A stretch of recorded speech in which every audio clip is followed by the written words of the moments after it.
तेंडुलकर सरांची एक नवी ओळख आणि ती देखील प्रत्यक्ष सचिनकडून ही या संध्याकाळची आपल्याला खास भेट आहे. आपल्या सगळ्यांसाठी हा एक अपूर्व योग आहे. प्रसन्ना संत यांच्याकडे सूत्र देण्याआधी त्यांच्या परवानगीने मी काही क्षण वेळ घेते. बहुधा शांताबाई शेळके यांच्या पुस्तकात मी वाचले आहे व चिनी किंवा जपानी कोट असावे, आता नक्की आठवत नाही, पण त्याचा मतितार्थ असा की आकाशात चंद्र एकच असतो, पण पृथ्वीवरील प्रत्येक तलावात पाण्याच्या साठ्यात त्या चंद्राचे प्रतिबिंब पडते आणि त्या अर्थाने पृथ्वीवरील प्रत्येक तलावात एक चंद्र असतो. तसेच सचिन एक आहे, मात्र जगभरातील त्याच्या प्रत्येक चाहत्याच्या हृदयात सचिन प्रतिबिंबित आहे. असे लाखो करोडो सचिन लोकांमध्ये प्रतिबिंबित करणारा सचिन काय, किंवा अलौकिक सुरांनी साक्षात जन्म घेतला असावा अशा लताबाई काय, परमेश्वरी वरदहस्त असलेली ही माणसे ज्या काळात पृथ्वीवर आली त्याच काळात आम्हीही जन्मलो आहोत याचे आम्हाला अप्रूप आहे. आबालवृद्ध सगळेजण या दोघांचाही उल्लेख करताना सहसा एकेरीच करतात. यातच त्यांच्यावर लोक किती प्रेम करतात हे दिसून येतं. सचिनची प्रत्येक बहारदार खेळी लताबाईंच्या एखाद्या सुरेल गाण्याप्रमाणे आमच्यात कायम सामावलेली आहे. आता मात्र खरंच अधिक काही न बोलता मी प्रसन्ना संत यांच्याकडे सूत्र सोडतो. धन्यवाद. माननीय पवारसाहेब आणि सचिन तेंडुलकर यांच्या उपस्थितीत मी असे अनेक कार्यक्रम केलेले आहेत, पण ही खेळपट्टी थोडी वेगळी आहे. आणि खेळपट्टीमध्ये जर आव्हान असेल तर स्ट्राईक कोणाला द्यायचा हे आपल्याला माहितीच आहे. त्यामुळे मी बॉल या ओव्हरच्या पहिल्या बॉलवर सिंगल काढत राहीन आणि तुम्हाला बॅटिंग कोणाची पाहायची आहे, ऐकायची आहे आजच्या ह्या खेळपट्टीवर हे मी सांगणं काही गरजेचं नाही. जसं आता मॅडम म्हणाल्या की अशा अनेक गोष्टी आहेत प्रोफेसर रमेश तेंडुलकर यांच्या ज्या आपल्याला माहीत नसतील आणि त्याच आज आपण ह्या गप्पा मारत असताना त्याच्यावर चर्चा करू. त्यात आणखीन खूप काही गोष्टी आपल्याला शिकायला देखील मिळतील. तर प्रथम मी विचारेन ना सचिन सरांना की प्रोफेसर रमेश तेंडुलकर हे आता सगळ्यांनीच त्यांच्याविषयी आपल्याला सांगितलं, पण जर सुरुवात पाहिली आपण अलिबागचे शाळेतले जे दिवस जे त्यांचे होते त्यात त्याच्या काही अशा सवयी होत्या ज्या चिकाटी आपण म्हणतो किंवा पर्सिस्टन्स, त्या तिकडनंच त्या सवयी त्याच्या आयुष्यात आल्या. त्याविषयी आम्हाला थोडं सांगा. सर्वप्रथम तर मी आदरणीय पवार सरांना, मंचावरती उपस्थित मान्यवर सर्व रसिकांनो, तुम्ही इथे आलात आणि आज बाबांबद्दल इतक्या सगळ्या गोष्टी ऐकल्या, फार आनंद झाला. आणि अजून एक गोष्ट मी डिस्कवर केली की गावस्कर गेल्यामुळे बाबांनी ती जागा घेतली होती.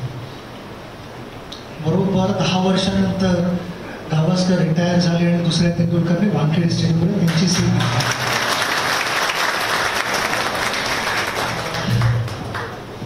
पण आता बाबांबद्दल बोलायचं तर मी फार लहान होतो आणि त्यावेळेला ज्या गोष्टी मला आई किंवा माझी आजी सांगायची त्याच मी तुमच्याबरोबर शेअर करणार आहे.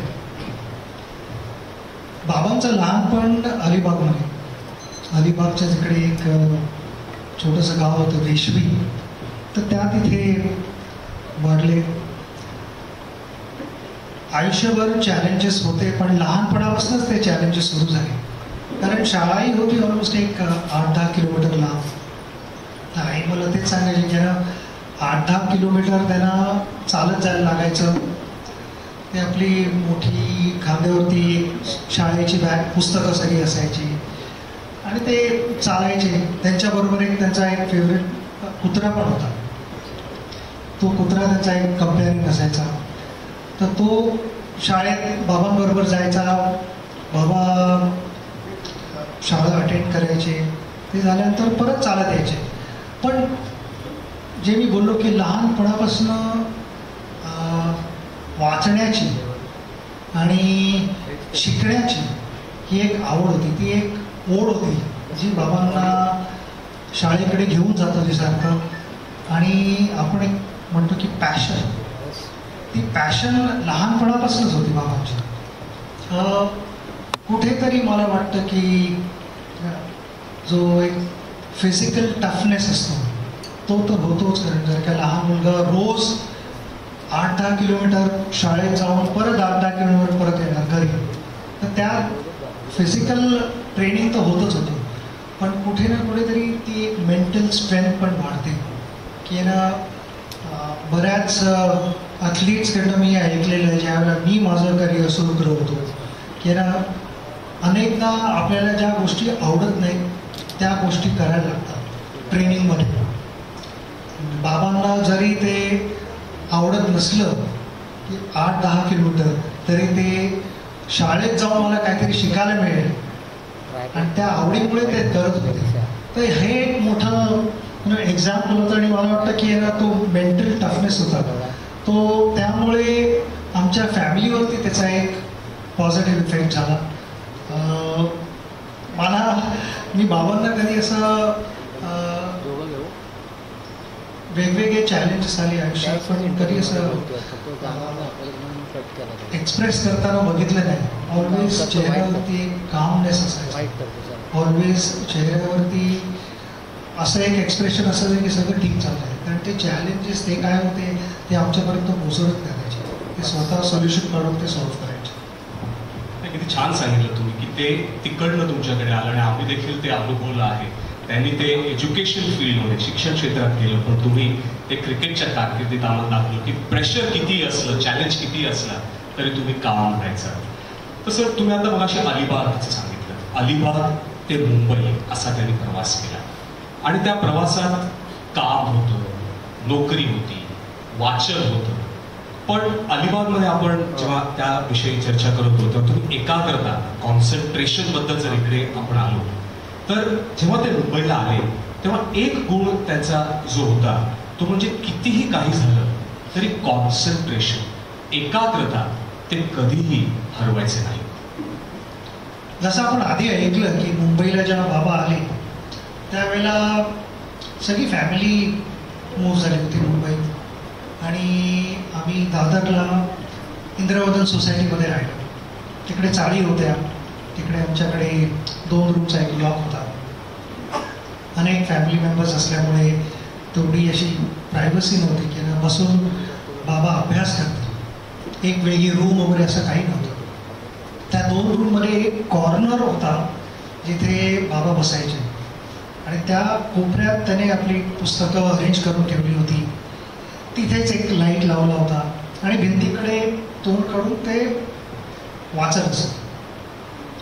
त्यांना इनफॅक्ट आधी त्यांनी नोकरी पण केली, CID मध्ये होते. कारण ते आर्थिक परिस्थितीमुळे, कारण मोठे होते, फॅमिलीमध्ये सगळी भावंडं लहान होती, जबाबदारी होती आणि ते नोकरी करून शिकत होते. आणि सर्वात मोठी गोष्ट म्हणजे त्या 2 खोलीत ऑब्व्हियसली आवाज व्हायचाच भरपूर, फोकस करायला तेवढं असं शांतता नसायची. आणि ती चाळीतली गडबड जी आपल्याला आवडते सगळ्यांना तशीच होती. पण त्यात बाबांनी अभ्यास केला, नुसता अभ्यास नाही केला पण BA आणि MA मध्ये गोल्ड मेडल मिळवलं. त्यांचं जे फोकस करण्याची जी एक त्यांच्याकडे स्ट्रेंथ होती आणि ते एकदा कुठच्या गोष्टीमध्ये त्याने कॉन्सन्ट्रेट करायला सुरुवात केली तर त्यांना आजूबाजूला काय होते काही फरक नाही पडायचा. आणि ऑब्व्हियसली जर काय ते अफेक्ट करत असतं तर त्यांना गोल्ड मेडल्स मिळालीच नसते. पण जर काय मी माझं स्वतःचं एक्झाम्पल द्यायचं तर मी ज्या वेळेला इंडियाला खेळलो होतो आणि नंतर गाडी घेतली होती, प्रॅक्टिसला जायचो, बॅकग्राऊंड आम्ही नेहमी वानखेडे स्टेडियमवरती प्रॅक्टिस करायचो. मी बाबांना रस्त्यात सोडायचो कीर्ती कॉलेजला सकाळी. मला ऑलवेज म्युझिक आवडलं, माझी पॅशन क्रिकेट आणि म्युझिक. जर का मी ड्राईव्ह करतोय गाडी तर मला म्युझिक असेल बॅकग्राऊंडमध्ये तर ते आवडतं. पण ते बॅकग्राऊंड म्युझिक कधी कधी जरा जास्तच जोरात व्हॉल्यूम ठेवायचो. अनेकदा बाबांनाही दाखवलं आहे की किती चांगली म्युझिक सिस्टम आहे बघा, मी वेगळी म्युझिक सिस्टम लावली. आणि बाबा मला प्रेमाने तेच सांगायचे की ना चांगलं आहे, मला पण आवडली आणि सगळं. पण ज्या ज्या वेळेला मी बाबांना कॉलेजमध्ये ड्रॉप करायचो त्यावेळेला बाबा ऑलवेज पुस्तक वाचत असायचे. एकदाही असं झालं नाही की बाबांनी माझ्याकडे वळून मला सांगले का म्युझिकचा व्हॉल्यूम थोडा कमी कर. आणि मी नेहमी विचार करतो की बाबांचं कॉन्सन्ट्रेशन एवढं कसं आहे, त्यांना काही डिस्ट्रॅक्शन का होत नाही आहे. मी एवढं म्युझिक जोरात चालवतोय, आजूबाजूला आपलं ट्रॅफिक आहे, सगळी गडबड चालू आहे, त्यांना काहीही कशाचाही डिस्टर्बन्स नसायचा. जे त्यांच्याकडे जे अवेलेबल होतं त्याच्यात ते जेवढं चांगला त्याचा उपयोग करता येईल, वापर करता येईल ते करायला बघायचे. हा माझ्यासाठी सर्वात मोठा लेसन होता की दरवेळेला तुमच्याकडे बेस्ट गोष्टी अवेलेबल नसतात, पण ज्या गोष्टी तुमच्याकडे अवेलेबल आहेत त्याचा बेस्ट वापर कसा करू शकतो. हा एक धडा मला माझ्यासमोर एक लिव्हिंग एक्झाम्पल होतं.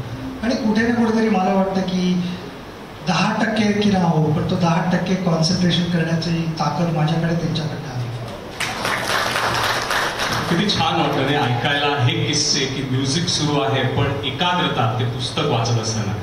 तर आपण पहिले चिकाटीबद्दल बोललो, पर्सिस्टन्स, मग एकाग्रतेबद्दल बोललो, कॉन्सन्ट्रेशन त्यांचं. पण हाच प्रवास पुढे आपण घेऊन जाऊया. अलिबाग ते मुंबई. एक लहान मुलगा होता, तो शिवाजी पार्कला राहायचा काका काकूंकडे. क्रिकेटची प्रॅक्टिस असायची, शाळा असायची, मॅचेस असायच्या.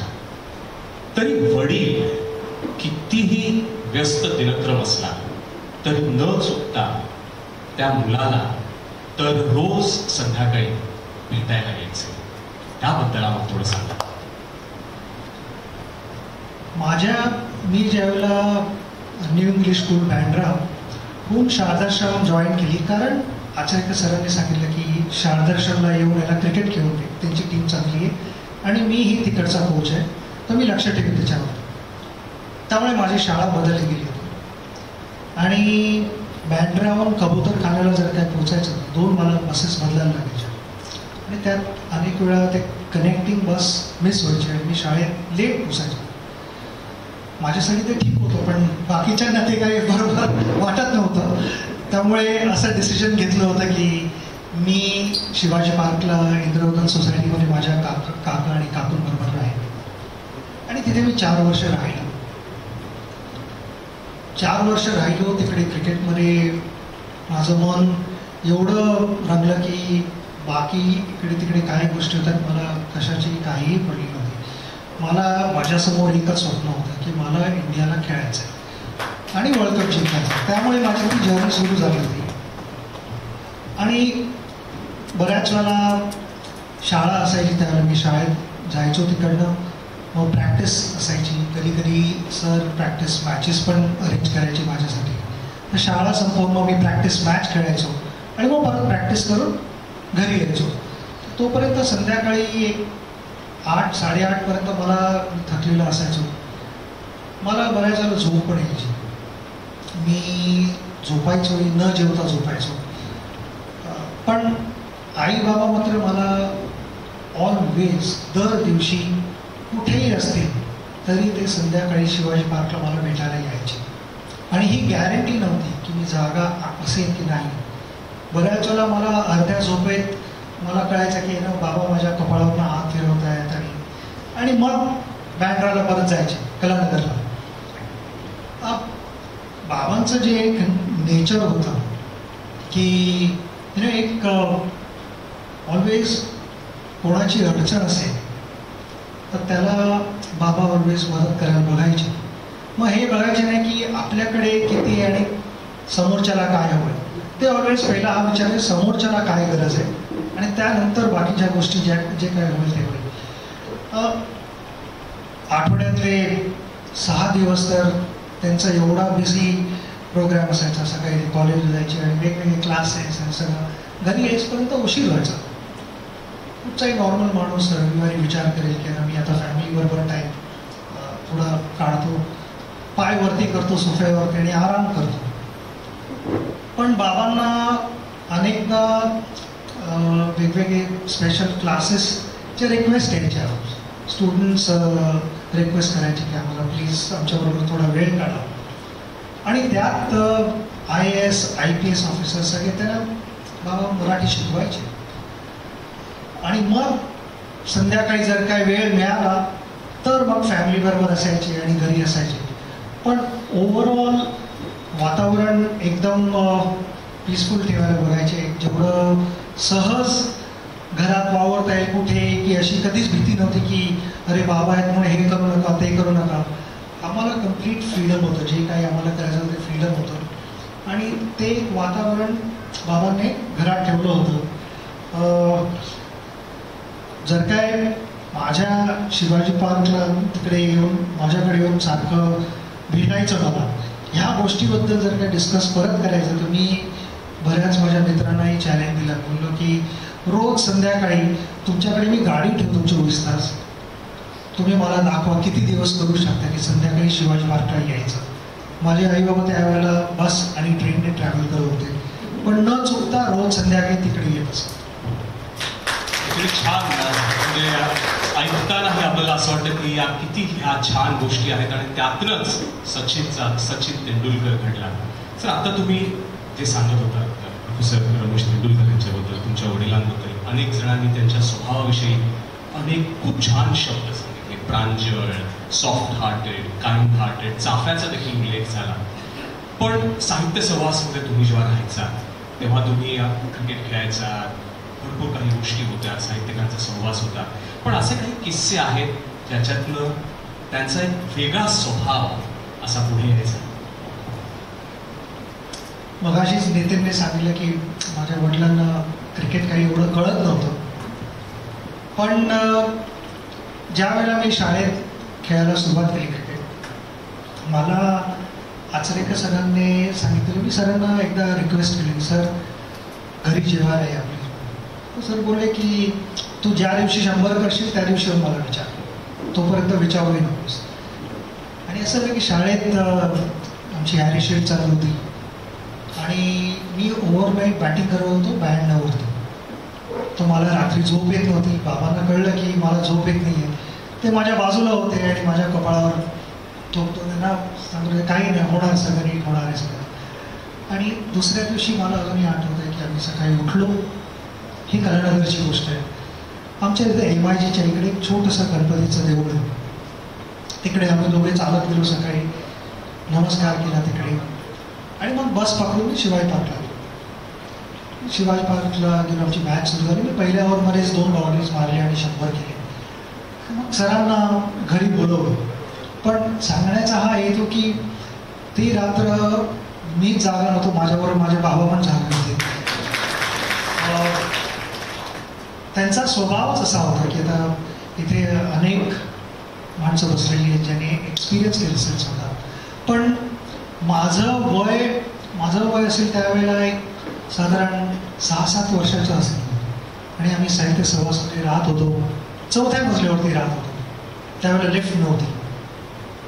तर ज्या वेळेला मी वर खाली 15-20 वेळा एकदम सहज करायचो आणि मला काही फरक नाही पडायचा. पण मी ज्या वेळेला वर खाली करायचो आणि हॉलचा दरवाजा उघडून आत जायचो तर कोणा कोणतरी सोफ्यावरती बसलेलं असायचं. आणि नेहमी ते काय बाबांचे मित्र नव्हते. कधी कधी पोस्टमन असायचा, कधी कधी माळी असायचा, कधी कधी कचरेवाला असायचा, कधी कधी वॉचमन असायचा. त्यांना बाबा नेहमी हॉलमध्ये बसून फॅन लावून पाणी किंवा चहा काही ना काहीतरी नेहमी द्यायचे. आणि मी विचार करायचो की काय गरज आहे. माझं वयच तेवढी समजत नव्हती. मला कधीही बाबांनी असं ओरडून नाही सांगले की तुला काय माहिती नाही तू आज जा म्हणून. मला ऑलवेज समजावून सांगायचे की ना हा पोस्टमन आहे, हा पत्र आपलं घेऊन येतोय, आपलं काम आहे. आणि असं नाही की हा एकच पत्र डिलिव्हर करणार आहे. त्याला मे बी त्याच्या फॅमिलीसाठी 50 वेगवेगळ्या घरात जायला लागत असेल आणि त्या बिल्डिंगलाही लिफ्ट नसेल. तर हे काम किती कठीण काम आहे आणि बाहेर ऊन किती आहे बघ. आपण त्यांना एक ग्लास पाणी दिलं किंवा एक कप चहा विचारला तर त्यांना त्यात काही खराब गोष्ट नाही. आपण ऑलवेज माणुसकी दाखवायला हवं. मला ऑब्व्हियसली त्यावेळेला तेवढी समज नव्हती, त्यामुळे कळलं नाही की ही गोष्ट किती इम्पॉर्टंट आहे. जसं जसं वय वाढत गेलं तसं तसं मला कळत गेलं की ना ह्या गोष्टी, जे काही तुमचं प्रोफेशन आहे ते ठीक आहे, पण ह्या गोष्टी जर काही ह्या क्वालिटीज माणसामध्ये नसतील तर त्याचा तो आदर कधी राहणार नाही. आणि हे मला एक मोठं एक्झाम्पल होतं माझ्यासाठी, आणि त्याने एक लाईफचा जो पर्स्पेक्टिव्ह असतो तोच बदलला माझ्यासाठी. कारण माझ्यासमोर सगळं होत होतं. बाबा नेहमी मला दम देऊन सांगत होते, रादर समजावून सांगत होते, कारण दम देऊन एक दोन गोष्टी त्यांच्यासमोर होतील आणि नंतर जे मला करायचं तेच मी करेन. पण ज्या वेळेला प्रेमाने समजवलं जातं आणि ते तुम्ही लक्षात ठेवता, तर वेदर ते तुमच्याबरोबर आहेत की नाही आहेत त्या गोष्टी तुम्ही जरूर करता. खूप छान. म्हणजे आता आपण ही जी चर्चा केली त्या चिकाटी, एकाग्रता, प्रेमळ स्वभाव, माणुसकी, संस्कार आणि आणखी भरपूर काही चर्चा आपण ह्यावर करू शकतो. पण आज तेंडुलकर फॅमिली इकडे उपस्थित आहे. ह्या फॅमिलीमध्ये आणखीन एक अशी व्यक्ती आहे, खूप क्रिएटिव्ह आणि आर्टिस्टिक पर्सनॅलिटी. त्या व्यक्तीविषयी आणि त्यांच्या त्या स्पेशल स्किल्स विषयी आम्हाला थोडं सांगा. आता ह्याच्यात तर काही डाऊट नाही की आमच्या भावंडांमध्ये मोस्ट आर्टिस्टिक आणि क्रिएटिव्ह माइंड तर नितीनचंच आहे, ह्याच्यात काही डाऊट नाही. हे ज्यावेळेला मी पुस्तक बघतो, आधी तुमचं उडता होतं, त्याच्या आधी पण उडता होता ते पण होतं. इनफॅक्ट ज्या वेळेला त्याच्या पुस्तकाचं पहिल्या पुस्तकाचं प्रकाशन होतं, पावसाळा मला वाटतं, बरोबर, त्यावेळेला जास्त नाही, फक्त 43 वर्षाआधी मी इथे आलो होतो. तर मला तेच डॉक्टर प्रदीप कर्णिक म्हणत होते की तुला आठवतं का? तर मी त्यांच्याकडे बघितलं आणि बोललो हो साधारण आठवतंय, उडता उडता आठवतंय, असं पाहिजे तेवढं असं नीट नाही आठवतंय. पण नितीनबद्दल बोलायचं तर आर्टिस्टिक, कारण मी लहान असताना मला नीट आठवतं आहे की ना स्केचेस करणं हे म्हणजे कोणी आपले म्हणजे फिल्म स्टार्सचे भरपूर आम्ही करायचो, की अमिताभ बच्चन असो की देवानंद, राजेश खन्ना, असे सगळे वेगवेगळे आर्टिस्ट होते. त्यांचे एकदम सहज, एकदम एफर्टलेसली तो स्केचेस करायचा. आणि मला वाटतं त्याला जर काय आज सांगितलं करायला तेही तो एकदम सहजपणे करून दाखवेल. आणि बऱ्याच जणांना ते बिलीव्ह नाही होणार की त्याने केलेलं आहे असं बसता बसता. ते तर आहेच, पण एक क्रिएटिव्हिटी. तर माझ्याच गेल्या वाढदिवसाला त्याने काहीतरी माझ्यासाठी केलं. एक पेंटिंग त्याच्या डोक्यात आलं, एक विचार आला की ना थीम असायला पाहिजे शिवाजी पार्कची. आणि त्याने आमचा मित्र गौरव वाटकर तो छान पेंटिंग्स करतो, तर त्याने गौरवला कॉन्टॅक्ट केला आणि गौरवला सांगितलं मला असं काहीतरी एक पेंटिंग त्याला द्यायचं आहे जे शिवाजी पार्क बेस्ड थीम असायला पाहिजे, काहीतरी to do with Shivaji park.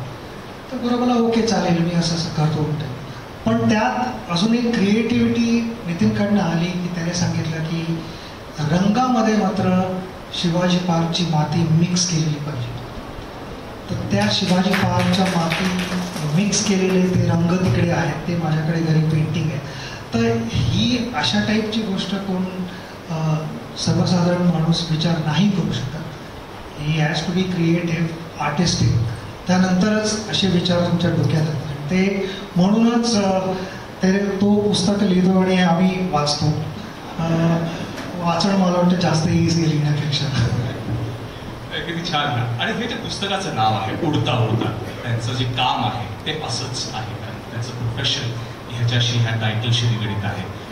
अनेक अशा नवीन गोष्टी आहेत किंवा होत्या ज्यांची एक वेगळी आणि चांगली ओळख नितीन तेंडुलकर यांनी तुम्हाला करून दिली. आणि त्यात खूप अशा वेगळ्या गोष्टी आहेत, काही गमतीदार किस्से देखील आहेत. त्याबद्दल आम्हाला थोडं सांगा. आहेत भरपूर किस्से तसे. मला आठवत आहे नितीन ज्या वेळेला एअर इंडियामध्ये त्याला जॉब लागला, त्याचा प्रवास सुरू झाला. तर मग ऑब्व्हियसली आमचे हट्ट पण सुरू झाले त्याच्याबरोबर. तर मला चांगले शूज, मी त्यावेळेला एक रूस नावाचे शूज होते, कॅनगरूस, तर ते त्यासाठी हट्ट धरून ठेवला होता की मला रूम्स मिळाले तरच मी इकडे तिकडे बाहेर जाईन, खेळायला जाईन, नाही तर जाणार नाही ते. तर मला ते पहिले शूज पण त्याने आणले होते. पहिली जीन्स होती माझी, तुम्ही आय थिंक जॉर्डॅश काहीतरी नाव होतं जीन्स, ती त्याने आणली होती. पण एक सर्वात मोठा एक्सपिरियन्स होता तो ज्यावेळी त्याची फ्लाईट डिले झाली होती आणि बऱ्याच वेळाने डिले झाली होती. तर क्रूला त्याने सेंटॉर हॉटेलमध्ये त्यावेळी ठेवलं, जे आता 6 स्टार आहे. त्यावेळी ते सेंटॉर हॉटेल होतं, एअरपोर्टच्या बाजूलाच होतं. तर नितीनने आम्हाला रूममधून त्याच्या घरी फोन केला होता. तर मी आणि अजित त्यावेळेला सेंटॉर हॉटेलमध्ये पहिल्यांदा गेलो होतो. माझा पहिला एक्सपिरियन्स होता 5 स्टार हॉटेलमध्ये जायचा. तर एकदम सगळं नवीन होतं मला. मी हळूहळू त्याच्या रूममध्ये गेलो, रूममध्ये बसलो, रूमच बघत होतो भरपूर वेळ. आणि त्यानंतर मी बोललो की आता जेवूया, काहीतरी खाऊया. त्यावेळेला अशी काही कल्पना नव्हती की रूम सर्व्हिस काय आहे. तर मला सांगितलं नाही की फोनवरूनच आपण डायल करून त्यांना ऑर्डर देऊ शकतो आणि मग वेटर घेऊन येतो आपल्याला.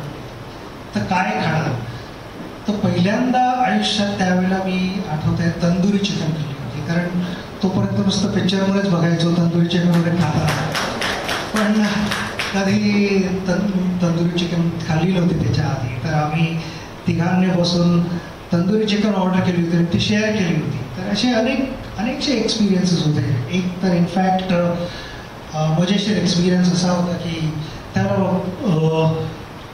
माझं वय काय जास्ती नव्हतं आणि मी खाली जात होतो संध्याकाळी. तर ते जायच्या आधी जस्ट तयार होतो, हे सगळे हॉलमध्ये बसले होते आणि नितीनच्याच रूममध्ये मी तयार होत होतो. तर मला तिकडे आरशासमोर एक परफ्यूम दिसलं तिकडे होतं बॉटल. हे काय उघडून वास घेतला तर एकदम छान वास होता त्याचा. तर मी आपलं स्टायलिशली थोडं परफ्यूम लावलं आणि बोललो पटकन आपण निघूया तिकडनं. हे डोक्यात आलं नाही कल्पना की परफ्यूमचा वास घरभर असणार. त्यानंतर त्यांना कळलं की हां सचिन खाली गेला पण तो यावेळेला परफ्यूम मारून गेलाय खाली. तर असे बरेचसे किस्से होते.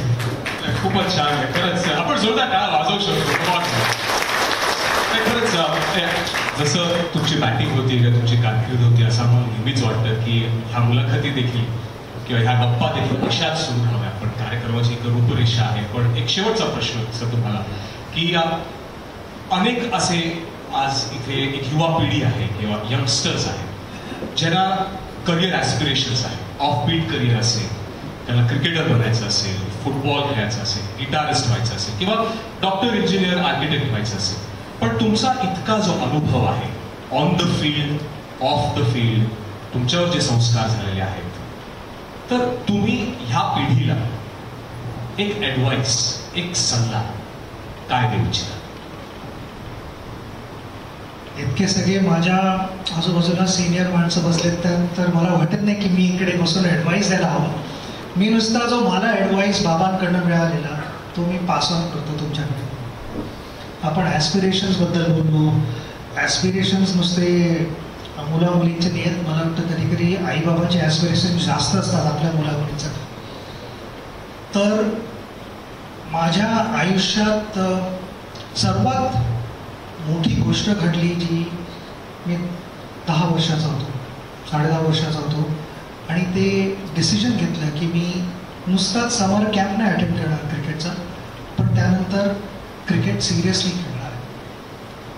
तर हे मला फ्रीडम मिळालं होतं त्यावेळेला. वडिलांनी स्वतः साहित्यिक होते आणि साहित्य सहवासमध्ये राहत होते. त्यामुळे आजूबाजूला जे कोण वडिलांचे मित्र होते ते त्यांची मुलं मुली आयदर डॉक्टर होत होते, लॉयर, इंजिनियर, असं सगळं चालू. आणि वडिलांना त्यांचे मित्र सचिन काय करणार आहे आता? सचिन क्रिकेट खेळतो. हां क्रिकेट खेळतो, पण त्यानंतर काय?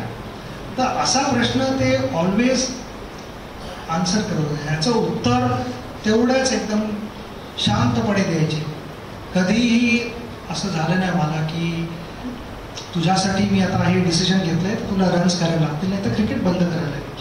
मला असं कधीही प्रेशर नव्हतं. मला 100% सपोर्ट होता, एन्करेजमेंट होती. आणि ते घरात जे वातावरण असायला पाहिजे ते नुसतं क्रिकेटसाठीच नाही पण कुठच्याही प्रोफेशनमध्ये ते एक वातावरण निर्माण करणं भरपूर इम्पॉर्टंट असतं. आणि बाबांबद्दल इतके छान एक्झाम्पल्स दिले तुम्ही सगळ्यांनी. त्याचा अनुभव मी पण घेतला आहे की कधीही ते चिडले नाहीत किंवा कधीही असं फ्रस्ट्रेशन मला दिसलं नाही चेहऱ्यावरती. मी जर कधी आऊट होऊन आलो असेल तर ते क्रिकेटचा विषय जास्तही नाही करायचा, पण जनरली लाईफवरती थोडंफार बोलत असतात आणि मला चांगल्या मूडमध्ये कसं ठेवता येईल हे बघायचे. आणि कुठे ना कुठेतरी एकदम सटली मेसेज देऊन जायचे जो मला समजल्यानंतर त्याचा फायदा व्हायचा बरोबर. तर मी हे सांगू इच्छितो सगळ्या पालकांना की ना, एक मुलामुलींची काय आवड आहे आयुष्यात, त्यांना काय व्हायचं आहे हे समजून घ्या, त्यांना सपोर्ट करा आणि त्यांना ते फ्रीडम द्या. आणि आता मुलामुलींकडे येतो की ज्या वेळेला तुम्हाला फ्रीडम मिळतं तो ऑलवेज रिमेंबर की फ्रीडम कम्स विथ रिस्पॉन्सिबिलिटी. ती एक रिस्पॉन्सिबिलिटी घ्या. जेवढं पॅशनेट असाल तुम्ही तेवढं चांगलं आहे. आजकाल बऱ्याचशा गोष्टी होतात आणि लोकांचं थिंकिंग बदलतं. ते मला वाटतं कुठच्याही गोष्टीची ज्यावेळेला जर्नी सुरू होते ती मला वाटतं सुरू व्हायला पाहिजे तुमच्या हृदयाकडून, मेंदूकडून नाही. डोकं वापरू नका जर्नी सुरू करायच्या आधी. जर्नी सुरू झाल्यानंतर माझ्या लाईफमध्ये तेच झालं की मी क्रिकेटबद्दल पॅशनेट होतो. माझी जर्नी लाईफमध्ये सुरू झाली माझ्या हृदयापासून. मला शेवटपर्यंत माहिती नव्हतं की मला दर मॅचला किती पैसे मिळतात ती काय, कारण आमच्या घरातच that was not our priority की मी ग्राउंडवरती जाऊन देशासाठी काय करतो वॉज आवर प्रायोरिटी. तर त्यामुळे जर्नी तुमच्या हृदयाकडनं होऊन द्या, मेंदूकडनं नको. आणि तेवढेच पॅशनेट राहा, सिन्सिअर आणि honest. Absolutely, thank you so much. आणि ते शेवटचे 3 शब्द आता सरांनी जे वापरले, पॅशनेट, सिन्सिअरिटी आणि ऑनेस्टी, हे जर असेल तर आपल्याला माहितीच आहे की काय होऊ शकतं ते ऑन द फील्ड. एक छोटासा किस्सा फक्त आपल्या आयोजकांना सांगतो आणि मग भारतरत्न सचिन तेंडुलकर यांचा मी आभार मानेन की आजची जी तारीख आहे 23 मे आणि आज 2024 मध्ये आपण आहोत. पण आज जर आपण 25 वर्षापूर्वी गेलो, 23 मे 1999 रोजी सचिन तेंडुलकर 4 दिवस आधी तेव्हा आले होते भारतात. अर्थात 18 तारखेला ती बातमी सगळ्यांना कळली. झिम्बाब्वे विरुद्धची एक मॅच होती, ते भारत पराभूत झाले. आणि जेव्हा सचिन तेंडुलकर पुन्हा इंग्लंडला गेले, मुंबईतून इंग्लंडला, तेव्हा केनिया बरोबर ती मॅच होती. आणि जर इथे अनेक असे लोक आहेत ज्यांनी प्रवास भरपूर केलेला आहे, पण मुंबई ते ब्रिस्टल नावाचे ते व्हेन्यू होतं. तर ब्रिस्टलवर सचिन तेंडुलकर यांनी केनिया विरुद्ध 140 नॉट आउट ही इनिंग्स खेळली होती. ती आजच होती 25 वर्षापूर्वी. तर हा एक असा योगायोग फक्त तुमच्यावर शेअर करायचा होता. आणि क्रिकेटच्या भाषेत जर म्हणायचं झालं तर मी आउट होतो, सचिन तेंडुलकर नॉट आउटच राहतील, मॅडमना मी स्ट्राईक देतो. Thank you, thank you sir.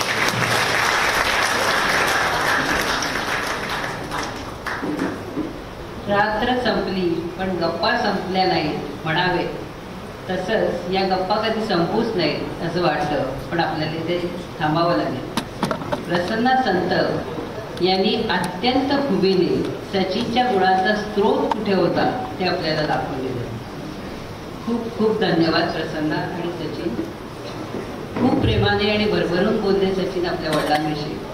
बाप लेकी नावाचं एक पुस्तक आहे ज्याच्यामध्ये लेक आणि बाप यांचं नातं उलगडून दाखवलेलं आहे. पण इथे वडील आणि मुलगा यांचं नातं किती हृदय असतं हे आत्ताच आपण पाहिलेलं आहे. मी कार्यक्रमाच्या अंतापाशी येते त्याच्या आधी थोडंसं रमेश तेंडुलकरांच्याच एका कवितेच्या 2 कडव्यांनी मी समारोपाकडे होते. प्रत्येकच आपल्या रस्त्याला असे दुजापणा रस्ता आहे. आपल्या रोजच्या व्यावहारिक जगण्याच्या रस्त्याला लागून असलेल्या मनातल्या दुसऱ्या एका रस्त्याबद्दल इथे तेंडुलकर बोलत आहेत. प्रत्येकच आपल्या रस्त्याला असे दुजापणा रस्ता आहे. ओळख त्याची फक्त उरे पण जसा धुक्यातच फूल सुरे. प्रत्येकच आपल्या रस्त्याला असे दुजापणा रस्ता आहे. ओळख त्याची फक्त उरे पण जसा धुक्यातच फूल सुरे. त्या रस्त्याला चंद्रधुक्याचा, त्या रस्त्याला चंद्रधुक्याचा, धुक्याची जण हिरवी झाडे, फुले धुक्यातच फुलती मिटती, फुले धुक्यातच फुलती मिटती, धुक्यातच अन गुरफटती वाढे. तेंडुलकर सरांच्या रस्त्याला सचिन नावाचा धुक्यातला सुंदर दुधा रस्ता कायम जोडलेला होता. गुंजल सरांना मी बोलवण्याआधी इथे अल्पोपहाराची व्यवस्था केलेली आहे सगळ्यांसाठी, तरी कृपया आपण सगळ्यांनी अल्पोपहार घेऊनच जा. कार्यक्रमाच्या शेवटी आभार प्रदर्शनासाठी मराठी संशोधन मंडळाचे अध्यक्ष आणि ज्येष्ठ अनुवादक श्री चंद्रकांत गोंजाळ यांना मी मंचावर आमंत्रित करते आणि मी राणी दुर्वे आपली रजा घेते. धन्यवाद.